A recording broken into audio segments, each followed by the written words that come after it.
Dobrý den, paní Elenko. Budu mluvit česky, pokud vám to nevadí. Pošlu vám video, nebo posílám vám video na hydratační kůru, které jste se bohužel nemohla zúčastnit.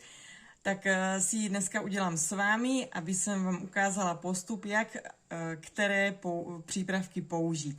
Začínáme krokem 1 a to je čistící krém z Timewise Repair Sally.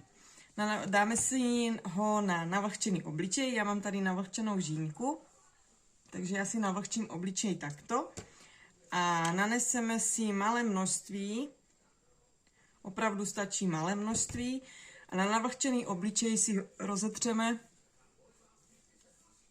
čistící krém. Je lepší, když je ten obličej víc namočený, on víc pění a je lepší se roztírá.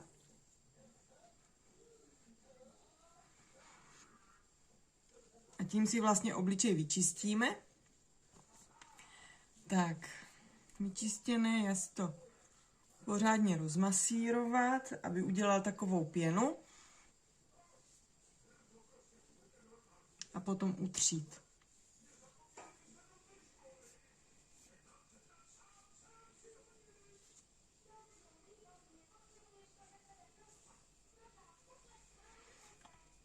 Tak, dalším krokem, krok číslo 2, je Timewise Repair Peeling.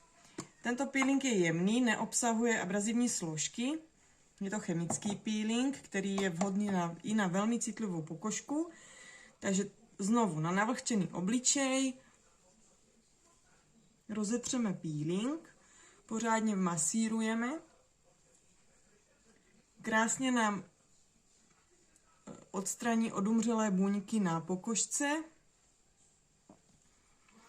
Je lepší si tuhle kůru dělat večer, protože peelingy všeobecně se používají hlavně večer, aby potom pokožka mohla odpočívat v noci. Vlastně, když si uděláte tuhle hydratační kůru, tak už se nic neumývá a tak, jak skončíme, tak můžete jít spát. Takže opravdu je lepší udělat si tuhle kůru večer.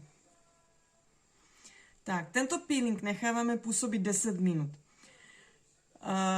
Já samozřejmě nebudu natáčet 10 minut celé působení peelingu, jenom budu ráda, když vy těch 10 minut dodržíte a sejdeme se tady v tom videu zase za 10 minut.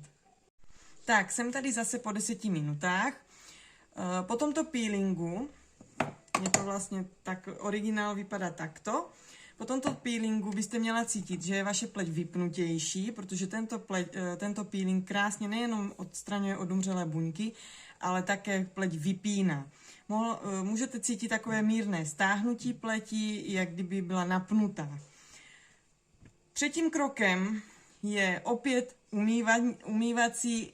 Naneseme si hydratační gelovou masku s regeneračním účinkem, to je krok číslo 3. A pokud jsem nějak spletla čísla, tak se omlouvám, ale určitě u každého čísla je i název, takže hydratační gelová maska s regeneračním účinkem je krok 3. Maska se nanáší na suchý obličej, já si normálně nanáším silikonovým aplikátorem, ale tentokrát si ji dám prstama, protože vy nemáte silikonový aplikátor jako já, takže aby to bylo autentické, tak si to udělám přesně tak, jak si to budete dělat vy. Nanesla jsem si na prsty množství masky a rozetřu to po tváři.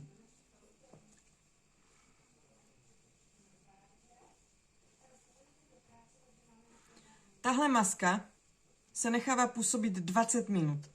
To znamená, že vlastně celá ta kůra trvá v podstatě hodinku, by vám to mělo trvat kompletně, ale samozřejmě nebudu vám dělat hodinové video, takže potom to udělám zase pauzu a sejdeme se, až přestane maska působit, takže za 20 minut a budeme pokračovat dál. V podstatě, když si děláme hydratační kůru, tak i kdyby jsme po téhle masce skončili, tak vaše pleť dostane hydratační bombu, protože tahle hydratační gelová maska s regeneračním účinkem má fantastické složení a pleť zahydratuje úplně fantasticky. Používá se 2krát týdně, Když ji člověk používá, aby zvedl hydrataci, zvýšil hydrataci, tak se používá 2x až 3x týdně. Když je pleť zvyklá na více vrstev kosmetiky, tak tahle maska se může používat dokonce denně. Znám ženy, které s ní chodívají spát, protože ji mají jako poslední krok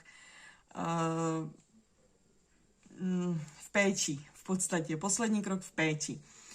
Dávají si ji schválně na noc, protože když v ní jdou spát, dávají si malou tenkou vrstvu. Když v ní jdou spát, tak ráno se vzbudí jako šťavnaté jablíčko. Tak, uběhlo 20 minut. Maska se umyla a můžeme pokračovat dál v péči. Dalším krokem, krok číslo 4, je sérum C+E. Je to regenerační sérum. Má vysokou koncentraci vitamínu C, které potřebuje nejen naše pleť, ale také naše tělo kompletně.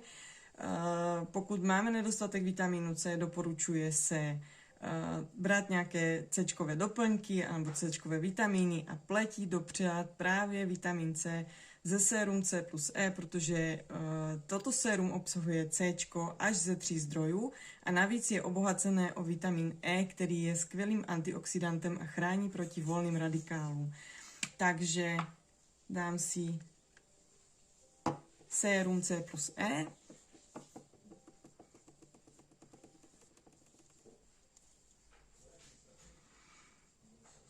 Schválně mi potom napište, jakou vůni vám připomíná.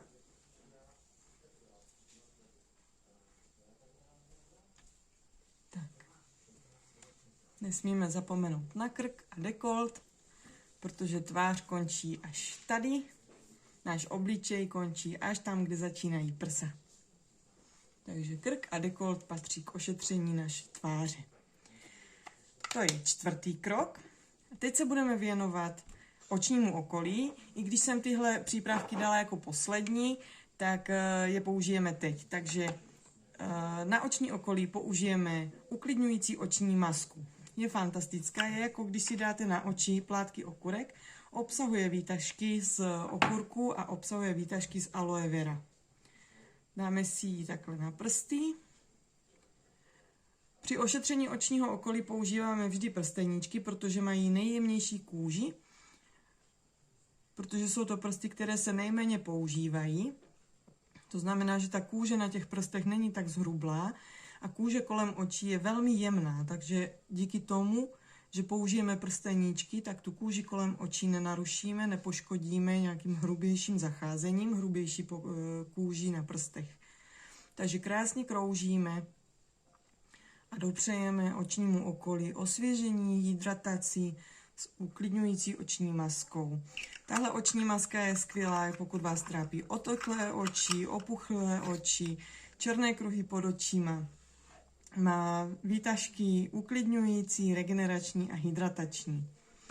A necháme chvilinku masku působit.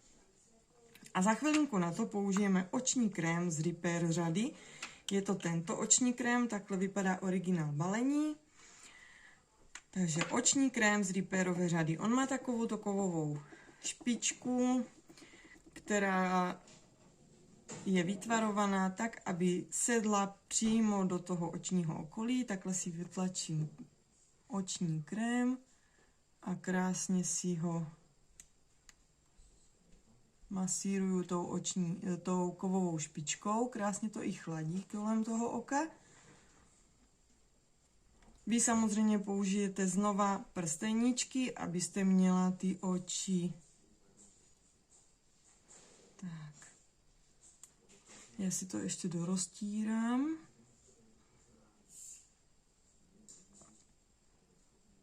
Tak, super. Takže péče o oční okolí máme za sebou. A teď následuje noční krém z Repair řady. Timewise Repair.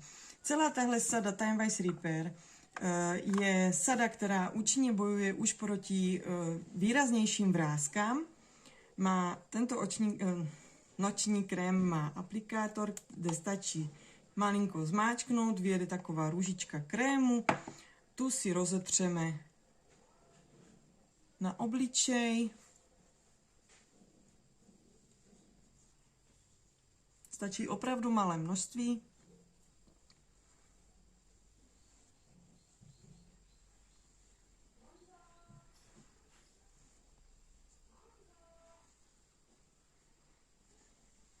Tak a v běžné péči tímhle nočním krémem v podstatě končíme, ale jelikož máme hydratační kůru, tak si ještě přidáme 2 krémy, které jsou pro hydrataci fantastické. Doporučuji, když máte mastné ruce z krému a ze všech těch přípravků, které máte zbytky na rukou, roztírejte si je na hřbety rukou. Protože ty zbytky, které máte v dlaních a na prstech, se krásně vstřebají právě do hřbetu rukou a působí i tam. Takže krásně působí, osvěží, omladí i vyživí naše hřbety rukou a prsty. Dalším krokem po nočním krému, teď je to, počkejte, 1, 2, 3, 4, 5, 6, 7, 8. krok, myslím, 8. krok je regenerační výživný krém s intenzivním hydratačním účinkem. Teď jsem se musela chvilku zamyslet, protože, jak slyšíte, je to nejdelší název a většinou trvá, než si člověk zvykne ho celý vyslovit, ale tento úžasný regenerační výživný krém s intenzivním hydratačním účinkem už díky tomu názvu vlastně napovídá, jakou má funkci a co dokáže. Takže si dáme, on je takový vodnatější, taky jemnější, je opravdu regenerační, stačí malá vrstvička toho krému a na noční krém si ho natřeme. Tento krém díky tomu, že je regenerační, tak dokáže krásně schladit pokožku, pokud je rozhýcovaná, jak kdybych to řekla. Pokud je podrážděná, tak zregeneruje, schladí. Může se stát, že při intenzivnější péči nás může pokožka štípat. Pokud nás trošičku štípe, znamená to, že ta pokožka je mírně poškozená a právě ty složky z těch přípravků krásně působí a dokážou to mírné poškození pokožky zregenerovat a zahydratovat a obnovit, protože špatně hydratovaná pleť nebo dehydrovaná pleť, suchá pleť je pod mikroskopem jako popraskaná půda v poušti a ty prasklinky, když dostanou velkou dávku hydratace, velkou dávku živin, tak ta kůže reaguje citlivěji, ale to je v pořádku. Pokud vás nic neštípe, je to v pořádku, pokud vás to malinko štípe, taky je to v pořádku, protože to znamená, že ty účinné látky na té pleti působí a účinkují tak, jak mají. Takže předposlední krok, regenerační výživný krém s intenzivním hydratačním účinkem. A poslední krok, já tady teď nemám velké balení, ale je to tady ten krém, který jste dostala jako vzoreček, je to extra zvláčňující noční krém, je to růžová vazelínka a ten se dává při hydratační kůry jak úplně naposledy, stačí opravdu malinké množství, rozetřít na celou tvář a touhle vazelínkou vlastně zapečetíme veškeré ty vitamíny, živiny a hydratační složky v pleti a ta vazelínka to udrží, zapečetí, je to takzvaně taková střecha. Takže čistící krém byly základy a růžová vazelínka, extra zvláčňující noční krém je střecha a hydratační kůra je celá postavený dům, když je to tak řečeno obrazně. Tak a to je celá hydratační kůra. Věřím, že si ji užijete podle toho videa. Prosím, tam, kde je potřeba dodržet nějaký ten časový plán, třeba u toho peelingu 10 minut, u té hydratační masky 20 minut, prosím, abyste to dodržela, protože v tom tkví účinnost těch látek, aby ta pleť dostala všechno, co potřebuje. Když si ji vyzkoušíte, dejte mi vědět. Já jsem moc zvědavá, jak si hydratační kůru užijete a když mi napíšete nebo nahrajete hlasovku nebo cokoliv, tak budu moc ráda za zpětnou vazbu.